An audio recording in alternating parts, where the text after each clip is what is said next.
Аз съм Виктория и ще ви покажа как се прави вид рибена кост. Ето сега ще ви покажа. Този е вариантът, който може да си направите вие. В случай аз съм си избрала да направя ето този вариант. Но само, че с различни цветове. Започваме. За да направим гривната, правиме ластикът на осмичка и го слагаме на стана за плетене. След това слагаме зеленото, само че да е най-нормално. Леко отблъскваме. Ето така.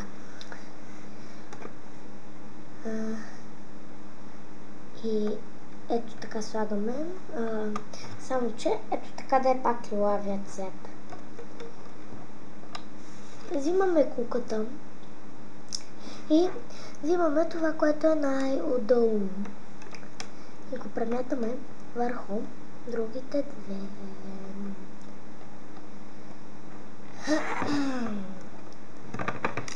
За всеки случай, за да се задържи гривната, ще ни трябва ето тази малка кукичка. Ето така ще стане тя. Ето така. Взимаме ластикът и го премятаме. Ето така премятаме кукичката. След това пак слагаме лилавият, зеленият цвят. И за да е по-красиво, ще го направим ето така. Пак да е нормално. И има ето го пак. Взимаме зеленото отдолу и го премятаме. Ето го долу.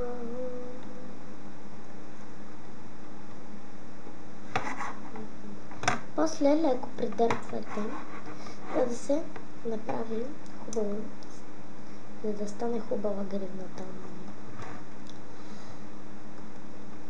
А пак ще трябва да сложим лилавият цвят. Ето го. Слагаме го върху стана за плетене.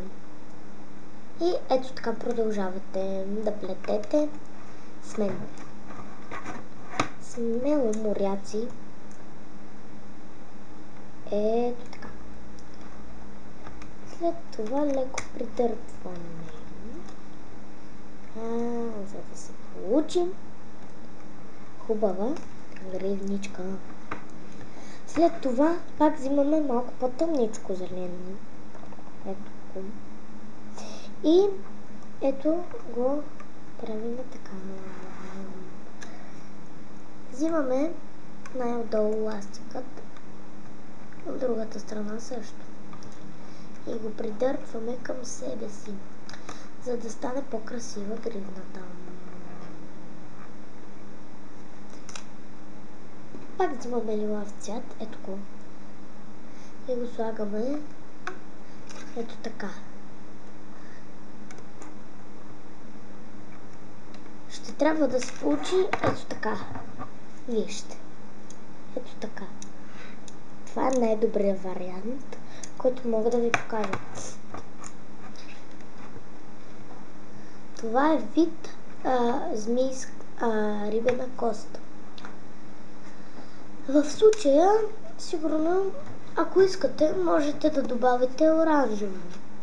Но аз няма да добавя никакви цветове, защото искам да стане малко по-красива на тази гривна. Най-красивата от всички тези гривнички. Така. Сплетохме вече малко от вариантът.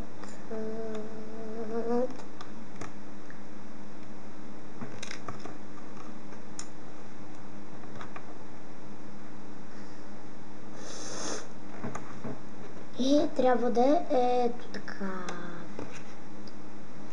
Взимаме лилавото и пак го премятаме на стада за плетене.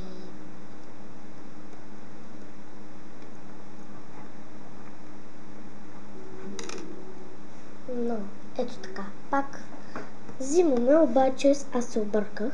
Трябва да вземем този цвят. Ето го. Зеленият.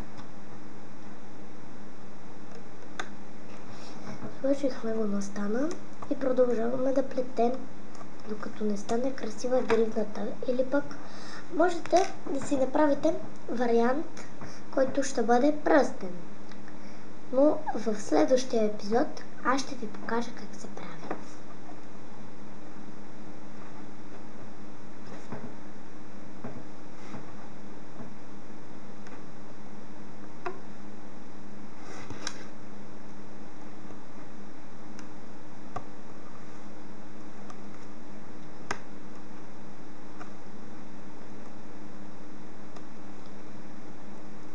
В случая ще можете да си направите. И ето така става гривната.